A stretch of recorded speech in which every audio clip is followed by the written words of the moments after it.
الحمد لله نحمده ونستعينه ونستغفره ونؤمن به ونتوكل عليه ونعوذ بالله من شرور أنفسنا ومن سيئات أعمالنا من يهده الله فلا مضل له ومن يضلله فلا هادي له ونشهد أن سيدنا ومولانا محمدا عبده ورسوله أما بعد فأعوذ بالله من الشيطان الرجيم بسم الله الرحمن الرحيم قال رب اشرح لي صدري ويسر لي أمري واحلل عقدة من لساني يفقهوا قولي وقال تعالى في موضع آخر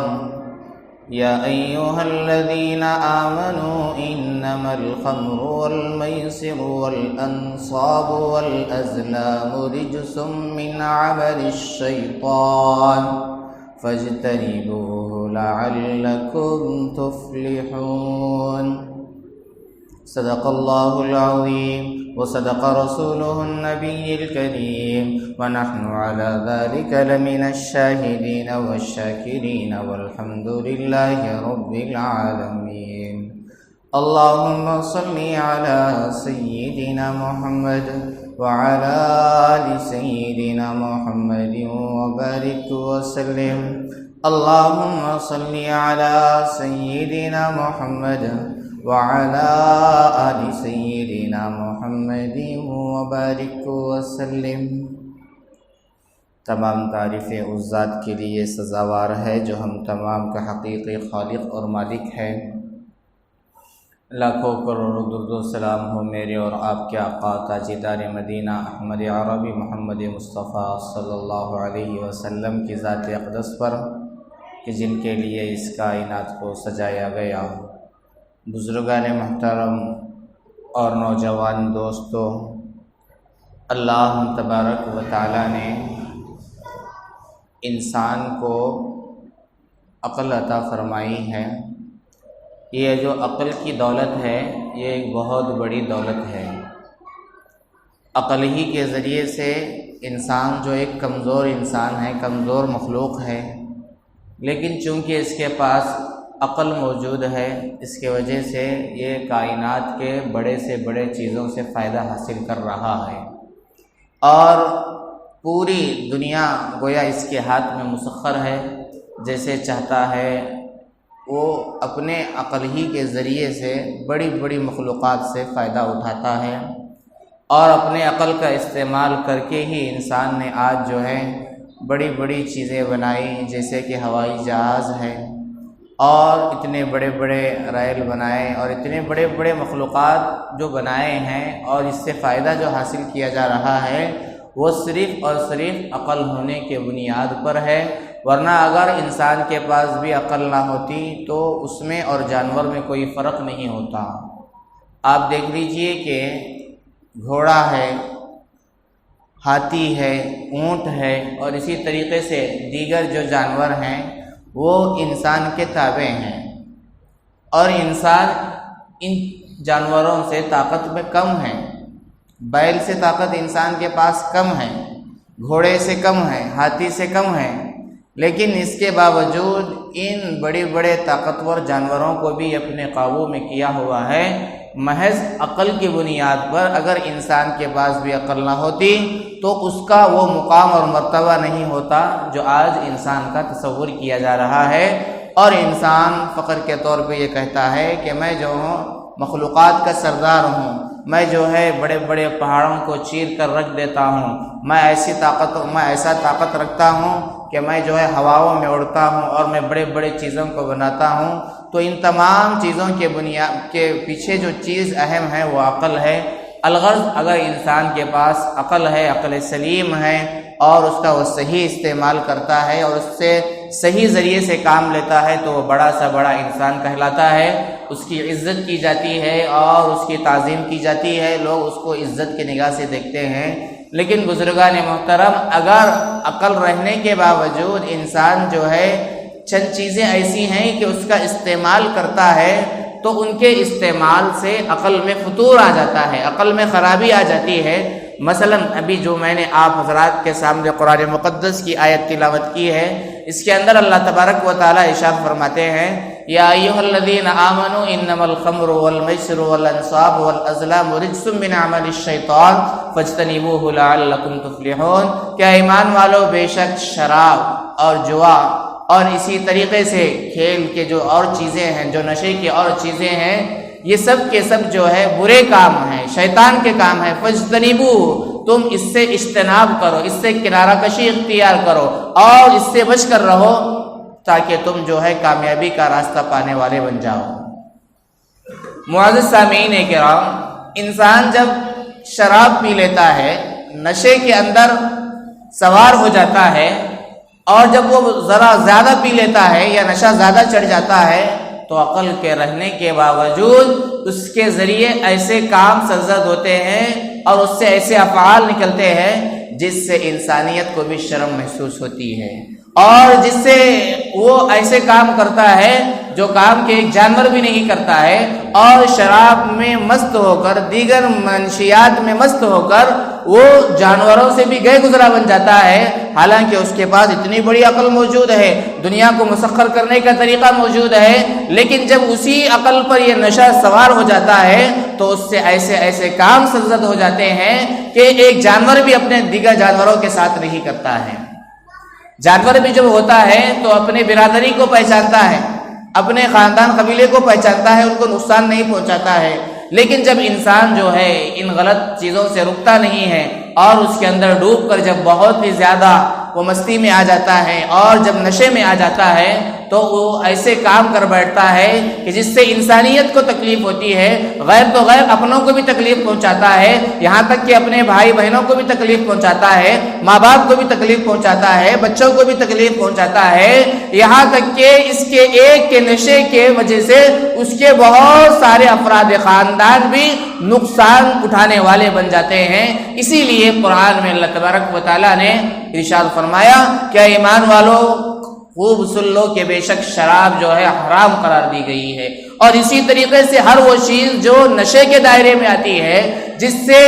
ہم جو ہے اللہ سے دور ہو جاتے ہیں، اور جو چیزیں ہم کو اللہ کی یاد سے دور کر دیتی ہے اور جو چیزیں ہم کو صحیح راستے سے دور کر دیتی ہے، تو شریعت نے یہی کہا کہ ان چیزوں سے باز آ جاؤ، رک جاؤ، ورنہ اگر تمہارے پاس عقل بھی موجود ہے لیکن یہ چیز تم کرتے رہو گے تو تمہارا درجہ جو ہے جانوروں سے بھی نیچے اترتا چلا جائے گا۔ معزز سامعین، عقل کو بہت ہی اہمیت حاصل ہے، اور اللہ تبارک و تعالیٰ نے شراب کی جو ہے ایسے ہی اچانک اس کو حرام قرار نہیں دیا، بلکہ اسٹیپ بائی اسٹیپ اس کے تدریج ہے۔ بہت سارے موقع پر ایسا ہوا کہ جب رسول اللہ صلی اللہ علیہ وسلم مدینے میں ہجرت فرما کر آ گئے تو اس موقع پہ حضرت عمر فاروق رضی اللہ تعالی عنہ اور حضرت معاذ رضی اللہ تعالی عنہ اللہ کے نبی کے پاس آئے اور آ کر یہ کہا حضرت عمر فاروق نے، اے اللہ کے رسول، شراب جو ہے عقل کو مار دیتی ہے، شراب کے ذریعے سے آدمی اپنا بھی نقصان کرتا ہے، معاشرے کا بھی نقصان کرتا ہے، اس کا مال بھی برباد ہوتا ہے، اس کے بارے میں شریعت قرآن کیا کہتی ہے؟ ابھی تک اس وقت تک شراب حرام قرار نہیں دی گئی تھی، اس موقع پہ آیت اتری کہ دیکھو شراب جو ہے اچھی چیز نہیں ہے، اس سے انسانوں کو چاہیے کہ باز رہے۔ یہ پہلا اسٹیپ تھا۔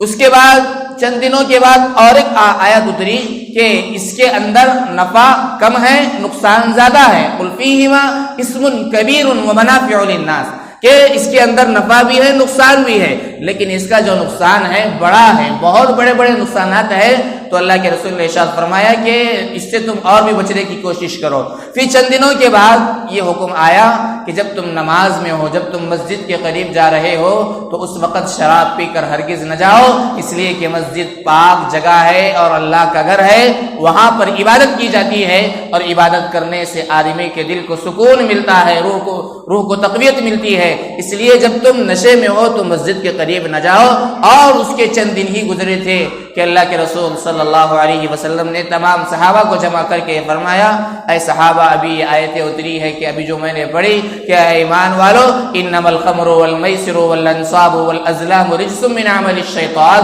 فاجتنبوه لعلکم تفلحون، انما يريد الشیطان ان یوقع بینکم العداوة والبغضاء في الخمر والمیسر ويصدکم عن ذکر اللہ وعن الصلاة فهل انتم منتهون۔ اللہ کے رسول نے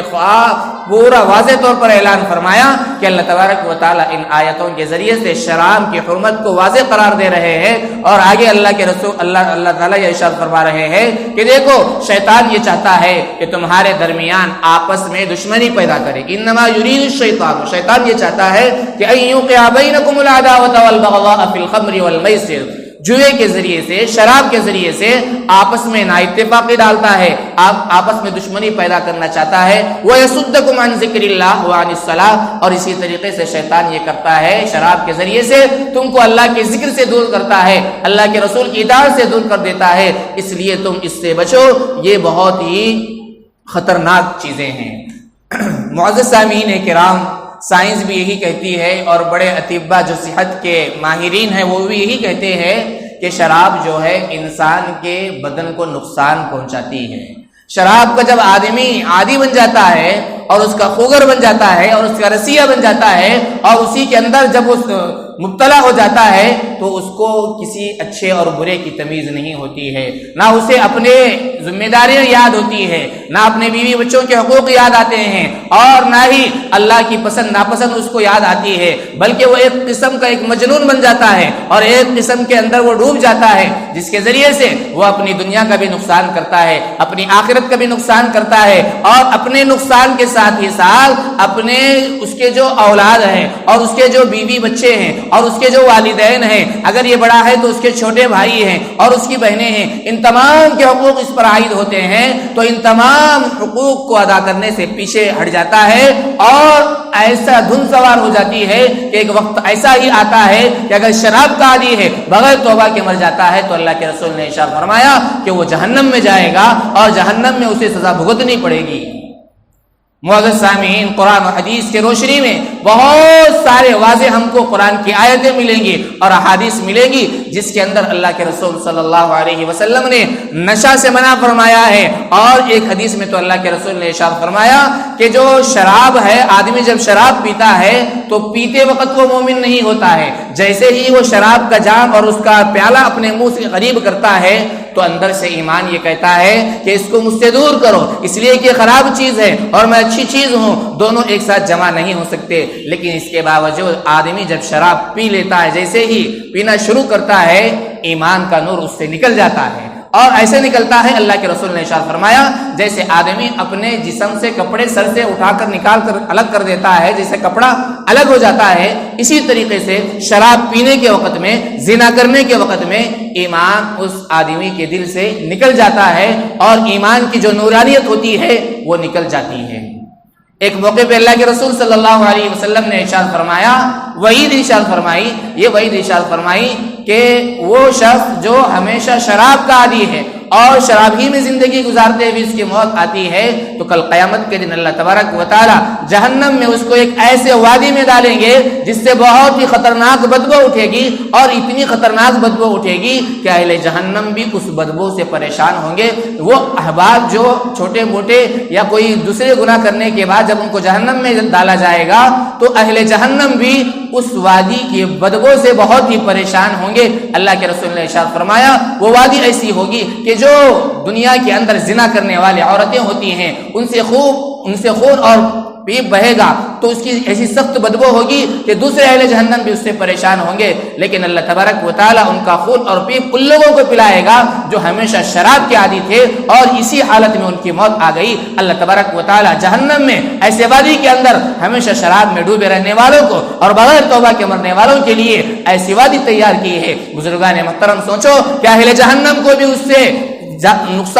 سے جو ہے گھن محسوس ہوگی، تو وہ خون وہ پیپ ان لوگوں کے لیے تیار کیا گیا ہے جو ہمیشہ شراب کے عادی ہوتے ہیں اور اللہ کی لعنت ان پر برستی رہتی ہے۔ بزرگان محترم، ایک جگہ ایسا ہوا کہ ایک شخص کو ایک بڑے بادشاہ نے قید کیا اور قید کرنے کے بعد جو ہے اس کو یہ کہا کہ دیکھو میرے پاس 4 چیزیں ہیں، اس میں سے کسی ایک چیز کو اختیار کرو ورنہ ہم تم کو ختم کر دیں گے۔ اس نے یہ کہا کہ میرے پاس شراب بھی ہے، یا تو شراب پی لو، اور دوسرا یہ کہا کہ میرے پاس خنزیر کا گوشت ہے وہ کھا لو، تیسرا یہ کہا کہ فلاں عورت سے تم زنا کرو، اور چوتھا یہ کہا کہ ایک چھوٹا سا بچہ ہے اسے قتل کر دو۔ تم جو ہے اس میں سے جس کام کو چھوٹا اور ہلکا سمجھتے ہو وہ کر لو۔ بنی اسرائیل کا واقعہ ہے، حدیث کے اندر یہ موجود ہے۔ تو اس شخص نے یہ سوچا کہ شراب بھی حرام ہے، میں نہیں پی سکتا، خنزیر کا گوشت بھی حرام ہے، میں کھا نہیں سکتا، زنا یہ بھی حرام ہے، میں کر نہیں سکتا، بچے کو قتل کرنا یہ کتنا بڑا گناہ ہے، میں نہیں کر سکتا۔ آخر میں سوچتے سوچتے اس نے یہ کہا کہ 4 میں سے ایک تو کرنا ہے۔ اس نے یہ سوچا کہ شراب پینا مجھے آسان معلوم ہوتا ہے، چلو میں شراب پی لیتا ہوں۔ اس نے ایک پیالہ پی لیا، اس کے بعد اس کو جو ہے نشہ آ گیا اور پیتا گیا اور پیتا گیا اور اتنا اس کے اندر جو ہے وہ مست ہوتا چلا گیا کہ اس نے اس کے بعد خنزیر کا گوشت بھی کھا لیا، بچے کو بھی قتل کر دیا، زنا کا بھی مرتکب ہوا۔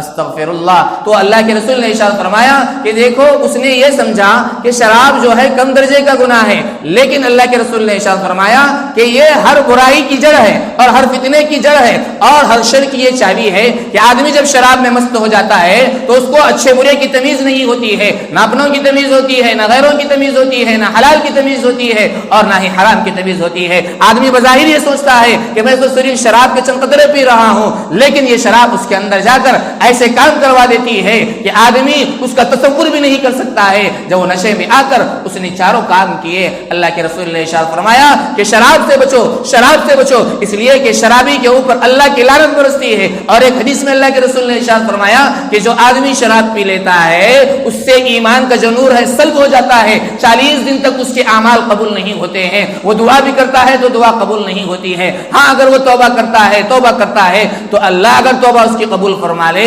تو اس کے اعمال کو اللہ تبارک و تعالی اس کے بعد قبول کر سکتا ہے۔ معزز سامعین، آج ہمارا حالات حاضرہ یہ ہے، آج ہمارے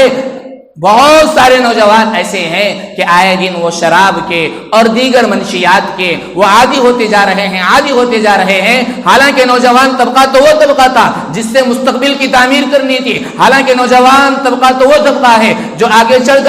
آگے بڑھ کر دین کی رہنمائی کرے گا اور وہ ماں باپ کی خدمت کرے گا، چھوٹوں کی خدمت کرے گا اور بڑوں کے لیے سہارا بنے گا۔ لیکن آج افسوس کی بات یہ ہے کہ آج ہمارے معاشرے کے اندر، آج ہمارے سماج کے اندر نشہ، منشیات اور دیگر نشے کی چیزیں اتنی عام ہوتی چلی گئی ہے کہ نوجوان نسل کو معلوم ہی نہیں کہ وہ کیا کر رہا ہے، کس طریقے سے اپنی دنیا کو برباد کر رہا ہے، آخرت کو برباد کر رہا ہے، اور اللہ نے اس کے اوپر جو حقوق عائد کیے ہیں ان حقوق سے وہ دستبردار ہو جا رہا ہے۔ معزز سامعین، قرآن جو ہے سختی سے منع فرماتا ہے۔ اللہ کے رسول صلی اللہ علیہ وسلم نے ایک موقع پہ ایک میدان میں تمام صحابہ کو جمع کیا اور ان سے یہ کہا کہ دیکھو اب تو شراب حرام قرار دی گئی ہے، اس لیے جن کے پاس بھی شراب ہے اس شراب کو جو ہے وہ ضائع کر دو، اس کو اٹھا کر پھینک دو۔ جیسے ہی اللہ کے رسول نے یہ اعلان فرمایا، حضرات صحابہ یہ فرماتے ہیں کہ ہم نے مدینے کے گلیوں میں دیکھا کہ مدینے کے گلیوں میں شراب ایسی بہائی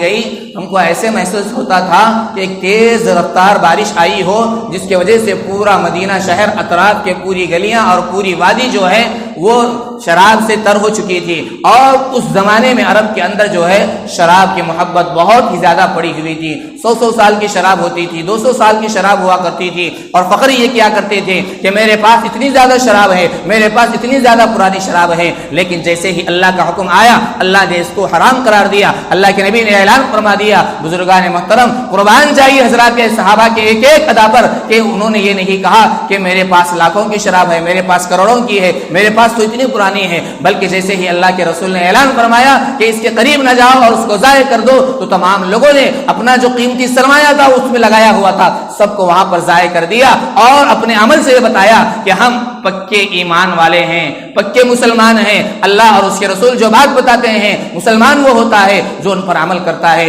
بزرگان محترم، آج بھی بہت سارے احباب کو معلوم ہے کہ نشہ حرام ہے اور منشیات حرام ہیں، اور نشے کی چیزیں جو ہیں اللہ سے دور کرنے والی ہیں، اللہ کی رحمت کو دور کرنے والی ہے اور اللہ کا عذاب لانے والی ہے، لیکن اس کے باوجود ہم آج اپنے آپ کو مسلمان بھی کہتے ہیں، ایمان والا بھی کہتے ہیں، لیکن اللہ نے جن چیزوں سے روکا ہے اور جن چیزوں کے قریب جانے سے اور پھٹکنے سے منع فرمایا ہے، ان چیزوں کو آئے دن ہم روزانہ استعمال کرتے ہیں اور معلوم بھی ہے، لیکن اس کے باوجود عمل کرتے ہیں، تو یہ عمل جو ہے مسلمانوں کا عمل نہیں ہے۔ معزز سامعین کرام، اللہ کے رسول صلی اللہ علیہ وسلم نے اتنا ہی نہیں کیا، بلکہ اس کے اندر جتنے برتن استعمال ہوتے تھے ان تمام برتنوں کو میدان میں جمع کیا، اور وہ جو مشکیزیں ہوتے تھے ان کو پھاڑا اور ان کو پھینکا، اور صحابہ سے کہا کہ ان برتنوں کو بھی استعمال نہ کرو، اس لیے کہ کہیں شراب پینے والوں کی مشابہت بھی نہ ہو جائے۔ ان برتنوں کو بھی استعمال سے رسول اللہ صلی اللہ علیہ وسلم نے منع فرمایا، اور لوگوں کے ذہنوں میں یہ بٹھایا کہ شراب ایسی چیز ہے، نشے کی چیزیں ایسی چیز ہے کہ ان کا استعمال بھی درست نہیں، ان کے قریب جانا بھی درست نہیں، اور اگر کچھ برتن اس میں پرانے زمانے میں استعمال ہوتے تھے تو ان برتنوں کا استعمال بھی درست نہیں ہے۔ حضرت علی رضی اللہ تعالیٰ عنہ کے بارے میں آتا ہے کہ آپ نے ایک مرتبہ ارشاد فرمایا نوجوانوں سے نصیحت کرتے ہوئے کہ دیکھو، نشے کی چیزیں سے دور رہو۔ اگر مجھ کو یہ خبر ملے کہ کسی ایک کنویں میں ایک قطرہ شراب ڈال دی گئی ہے اور اس کنویں کے پانی سے گارا اور اینٹیں تیار کی گئی اور اس اینٹوں سے ایک مسجد تعمیر کی گئی ہے، تو میں کبھی اس مسجد میں نماز کے لیے نہیں جاؤں گا۔ اور اگر اس کنویں کے پانی سے ایک بڑا مینارہ بنایا گیا، پہلے زمانے میں اذان جو ہوا کرتی تھی وہ ایسے مائک کا سسٹم نہیں تھا، بلند جگہ میں جا کر اذان دی جاتی تھی، تو حضرت علی نے فرمایا اگر اس کنویں کے پانی سے بڑا مینارہ تعمیر ہوا ہے تو میں کبھی اس مینارے کے اوپر چڑھ کر اذان بھی نہیں دوں گا۔ یعنی کثرت سے اور بالکل احترازی طور پر حضرت علی نے قوم کو یہ پیغام دیا کہ شراب بہت ہی مہلکات ہے اور تمام برائیوں کی گویا چابی ہے، جڑ ہے، اس سے بچنے کی شدید ضرورت ہے۔ بزرگان محترم، آج کے حالات حاضرہ یہ بتاتے ہیں کہ آج جرائم بہت ہی زیادہ ہو رہے ہیں، آج طلاق کی شرحیں زیادہ ہیں، آج میاں بیوی کے اندر جو ہے جھگڑوں کے بہت سارے مسائل آتے ہیں، اور آج جو ہے بہت سارے احباب کے جو جرائم ہوتے ہیں ان میں 75% جو چیزیں ہیں، سب سے اہم چیز یہ ہے کہ جو افراد جرم کرتے ہیں، جو غلط کام کرتے ہیں، میاں بیوی آپس میں لڑتے ہیں یا کسی کا قتل ہوتا ہے یا کسی کی عزت لوٹی جاتی ہے، تو ان تمام چیزوں کے پیچھے جب تحقیق کی جاتی ہے تو وہاں پر سب سے اہم جو چیز ملتی ہے وہ نشے کی چیز ملتی ہے کہ ان لوگوں نے فلاں کو قتل کیا، کس وجہ سے؟ اس وجہ سے کہ وہ شراب کا عادی تھا، اس وجہ سے کہ اس نے کوئی نشہ کیا ہوا تھا، نشے میں آ کر اس نے اس کو قتل کر دیا، نشے میں آ کر شوہر نے بیوی کو طلاق دی، نشے میں آ کر بڑے بھائی نے چھوٹے بھائی کو قتل کر دیا، نشے میں آ کر فلاں شخص نے ایک دکان کا سرقہ کر لیا، نشے میں آ کر فلاں لوگوں نے فلاں لوگوں کو قتل کر دیا۔ اس طریقے سے آئے دن ہمارے معاشرے کے اندر جو جرم بڑھ رہا ہے، برائی عام ہوتی چلی جا رہی ہے، اس کے اندر ایک سبب جو ہے کثرت سے نشے کی چیزوں کا استعمال ہے۔ لیکن بزرگان محترم، آج حکومت یہ کہتی ہے کہ آج جرم بہت زیادہ ہو رہا ہے، اس کو ختم کرنے کی کوشش کی جا رہی ہے اور اس کے لیے بڑے پلان بتاتے ہیں، لیکن جب شراب کا موقع آتا ہے تو حکومت سب سے پہلے انہی کو اجازت دیتی ہے۔ جب لاک ڈاؤن جب ابھی کھلا نہیں تھا، آپ لوگوں نے دیکھا کہ سب سے پہلی جو چیز کھولی گئی وہ کیا تھی؟ وہ شراب کی دکانیں تھیں، اور ان کو اتنا زیادہ وہاں سے ٹیکس ملتا ہے اور اتنا ان کو زیادہ انکم ہوتی ہے، انہوں نے یہ نہیں سوچا کہ اگر ہم اس کو سب سے پہلے کھول دیں گے تو اس کے ذریعے سے برائی عام ہو جائے گی اور میاں بیوی کے درمیان جھگڑے عام ہو جائیں گے، نہ جانے کتنے بیویاں بیوہ ہو جائیں گی، بچے یتیم ہوں گے۔ انہوں نے نہیں سوچا، اور وہ یہ کہتے ہیں کہ ہم جو ہے جرائم کو پاک کرنے کی کوشش ہے، دعویٰ تو یہ کرتے ہیں، لیکن جب اجازت کا موقع آتا ہے، جب پرمیشن کا موقع آتا ہے تو سب سے پہلے شراب جو تمام برائیوں کی جڑ ہے اس کو کھولا جاتا ہے اور اس کو عام کیا جاتا ہے۔ اور ہماری نوجوان بھی نسل ایسی ہے، حالانکہ اس کے اوپر لکھا ہوا ہوتا ہے، اس کے اوپر واضح طور پر نوٹ لکھا ہوا ہوتا ہے کہ اس کے استعمال کرنے سے انسان جسمانی جسم کو نقصان ہے، اندر کے اعضاء خراب ہو سکتے ہیں۔ گٹکے کے استعمال کے اوپر بھی لکھا ہوتا ہے کہ گٹکا کثرت سے استعمال کرنے سے کینسر ہو سکتا ہے، بہت ساری بیماریاں ہو سکتی ہے، ہم پڑھتے ہیں، معلوم ہے، لیکن اس کے باوجود اس کے اندر ملوث ہوتے چلے جا رہے ہیں۔ میں آپ حضرات کے سامنے ایک مثال دیتا ہوں کہ اگر میری ایک گاڑی ہے جو پیٹرول سے چلتی ہے جس کی قیمت 40,000 ہے، آپ اس گاڑی کے اندر پیٹرول کے بجائے کوئی دوسرا تیل نہیں ڈالتے ہیں، کوئی آئل نہیں ڈالتے ہیں، پانی نہیں ڈالتے ہیں،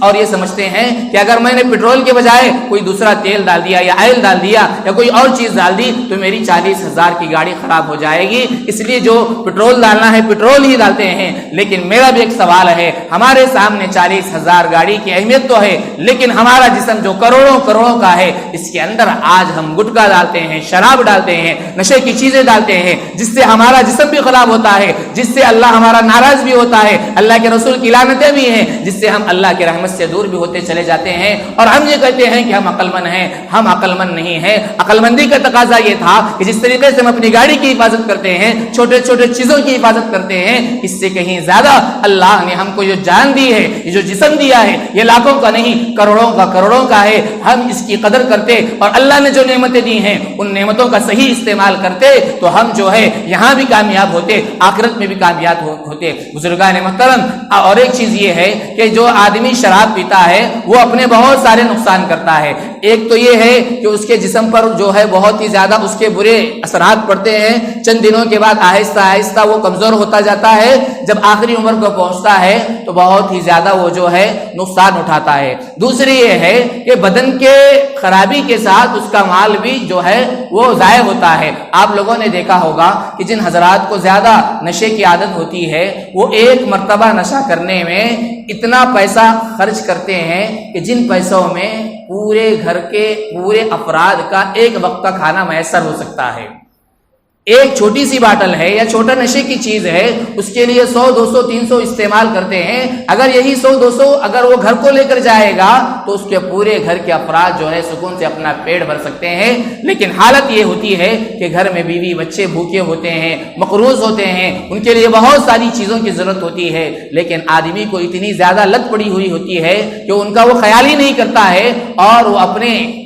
عادت کو اور اپنے دل کو خوش کرنے کے لیے اور وقتی طور پر تھوڑا سا نفع حاصل کرنے کے لیے کیا کرتا ہے، اپنے بیوی بچوں کے حقوق کو ضائع کرتا ہے، ان کو بھوکا رکھنا وہ جو ہے برداشت کر لیتا ہے، لیکن اپنا جو نشہ ہوتا ہے اس نشے کو وہ پورا کرتا ہے۔ اور تیسرا نقصان یہ ہے کہ اس کے ذریعے سے معاشرے میں برائی عام ہوتی چلی جاتی ہے۔ کیا ہوتا ہے، گھر میں لڑائی جھگڑا ہوتا ہے، اور اگر بچے ہیں تو بچے بھی کیا کرتے ہیں، بسا اوقات باپ کی نقل کرتے ہیں، اور باپ جو کام کرتا ہے بچے بھی وہی کام کرتے ہیں۔ اس طریقے سے اپنی بھی دنیا خراب کرتا ہے، بچوں کی دنیا بھی خراب کرتا ہے۔ اور اسی طریقے سے جو شرابی ہوتا ہے، جہاں پہ جھگڑے بہت زیادہ ہوتے ہیں وہاں کے تعلقات بھی خراب ہوتے ہیں، لوگ ان کو محبت کی نظر سے نہیں دیکھتے، لوگ ان کو اپنے قریب نہیں کرتے ہیں اور اس کو ایک ذلیل شخص سمجھتے ہیں۔ بزرگان محترم، اسی لیے شریعت نے پہلے ہی دن سے یہ کہا کہ ہر وہ چیز جو نشے کے حصے میں داخل ہوتی ہے، ہر وہ چیز جو اپنے جسم کو نقصان پہنچاتی ہے، جس کے ذریعے سے ہمارے مال کو نقصان پہنچتا ہے، جس کے ذریعے سے ہمارا چین و سکون برباد ہوتا ہے، جس کے ذریعے سے ہم اللہ سے دور ہوتے ہیں، ایسی تمام چیزیں ناجائز ہیں، حرام ہیں، اس کے قریب نہیں جانا ہے۔ بزرگان محترم، آج کل جو ہے منشیات کا استعمال بہت ہی زیادہ بڑا ہوا ہے، ایسے میں میری اور آپ کی اور تمام بڑے بڑے احباب کی ذمہ داری بنتی ہے کہ ہم خود بھی ان چیزوں سے بچیں، اور ساتھ ہی ساتھ معاشرے کے اندر جو برائیاں جنم لے رہی ہے ہم کو چاہیے کہ اس کو ختم کرنے کی بھی کوشش کرے، اور جگہ جگہ پر جب بھی ہم کو موقع ملے، اگر بڑے ہیں تو اپنے گھر کے افراد کو، اپنے دوست و احباب کو جمع کر کے بتائیں کہ اللہ کے رسول نے کس طریقے سے لعنت فرمائی اور اللہ نے کس طریقے سے منع فرمایا ہے، اور یہ پینے سے کیا کیا ہوتا ہے، اور کس طریقے سے ہم اللہ کے رحمت سے دور ہوتے ہیں، اور کس طریقے سے ہمارا جسم خراب ہوتا ہے، اور کس طریقے سے ہم آگے جا کر یہاں بھی نقصان اٹھانے والے ہوں گے، آخرت میں بھی نقصان ہونے والے ہوں گے۔ یہ اس طریقے سے اگر ہم سمجھاتے جائیں گے تو ہو سکتا ہے اگر سب مل کر کوشش کریں گے تو جس طریقے سے ہمارا معاشرہ غلطی کی طرف، جرائم کی طرف بڑی تیزی سے جا رہا ہے، انشاءاللہ اس کے اندر کمی آئے گی۔ دوسری اہم جو چیز ہے کہ ہر چیز وہ چیز جو اللہ سے دور کر دے وہ نشے میں داخل ہوتی ہے۔ اسی طریقے سے آج کل جو ہے انٹرنیٹ کا غلط استعمال بھی ہے، موبائل کا غلط استعمال بھی ہے۔ موبائل جو ہے ایک ضرورت کی چیز ہے، ہاں اگر ضرورت کے حد تک ہے تو جائز ہے، لیکن اگر ضرورت سے زیادہ ہے، ایسا اس کے اندر استعمال میں ہم منہمک ہو چکے ہیں کہ ہم کو نہ بازو کی خبر ہے، نہ ہمارے ماں باپ کی فکر ہے، نہ نماز کی فکر ہے، گھنٹے گھنٹوں چلے جاتے ہیں، اذان ہو رہی ہوتی ہے، لیکن اس کے باوجود ہم انٹرنیٹ کے اندر، موبائل کے اندر ایسے منہمک اور ایسے مشغول ہو جاتے ہیں کہ ہم کو اس کی کوئی فکر ہی نہیں ہوتی ہے، ہم اللہ سے دور ہوتے چلے جا رہے ہیں اور اللہ کے احکامات کو توڑتے چلے جا رہے ہیں۔ گھر میں بوڑھے ماں باپ ہیں، ان کو کچھ ضرورت کی چیز محسوس ہوتی ہے، وہ آواز بھی دیتے ہیں، تو لیکن بندہ جو ہے موبائل میں اتنا محو اور مشغول ہوتا ہے کہ نہ ان کی بات کی طرف کان دیتا ہے بلکہ اپنے ہی کام میں لگا ہوا ہوتا ہے۔ اس طریقے سے راتیں بھی گزرتی ہیں، گھنٹے بھی گزرتے ہیں۔ بزرگان محترم، یہ بھی نشہ ہے اور یہ نشہ بھی حرام ہے، ناجائز ہے۔ اس لیے میں تمام احباب سے گزارش کرتا ہوں کہ ہر نشے کی چیز سے دور رہے اور خود بھی بچے، دوسروں کو بچانے کی بھی کوشش کرے۔ اور موبائل فون جو آج کے دور کا سب سے بڑا فتنہ ہمارے بڑے بتا رہے ہیں، اس فتنے سے خود بھی محفوظ رہے۔ یہ نہیں کہ اس کا استعمال بالکل بند کرے، آپ کو اگر ضرورت ہے تو استعمال کیجئے، جتنی ضرورت ہے اتنا استعمال کرے۔ ضرورت سے زیادہ ہر چیز جو ہے اگر نفع کی بھی ہو لیکن ضرورت سے زیادہ ہے تو وہ نقصان دیتے ہیں۔ مثلا پانی ہے، آپ کو پینے کی ضرورت ہے، اس کے بغیر انسانی زندگی کا تصور نہیں ہے، لیکن پانی کثرت سے زیادہ ہو جائے اور تو وہاں پر ہلاکت کا سبب بنے گا۔ اسی طریقے سے ہوا بھی انسانی زندگی کے لیے ضرورت کی چیز ہے، اگر ہوا بہت ہی تیز چلے، بہت ہی کثرت سے چلے تو وہ بھی نقصان کا باعث ہے۔ اسی طریقے سے ہر چیز کو آپ یہاں پر قیاس کر لیجئے۔ اسی طریقے سے موبائل کا استعمال ہے، انٹرنیٹ کا استعمال ہے، ضرورت کے حد تو بہت بہتر ہے، لیکن اس چیزوں کے ذریعے سے اگر ہم دین سے دور ہوتے جا رہے ہیں، ماں باپ کے جو ہمارے اوپر ذمہ داریاں عائد ہو رہی ہیں اس کو ہم جو ہے نہیں کر رہے ہیں اور اسی کے اندر منہمک ہو رہے ہیں اور ہم جو ہے پوری دنیا سے بے خبر ہو کر اسی میں پڑ رہے ہیں، تو شریعت یہی کہتی ہے کہ یہ بھی نشے کی چیز ہے۔ جس طریقے سے دیگر نشے کی چیزیں حرام اور ناجائز ہے، اسی طریقے سے یہ نشہ بھی حرام ہے۔ دعا فرمائے کہ اللہ تبارک و تعالی مجھے اور آپ کو ان چیزوں کو سمجھنے کی اور اسی طریقے سے جو چیزیں بتائی گئی ہے اس پر عمل کرنے کی توفیق عطا فرمائے۔ وما علینا الا البلاغ۔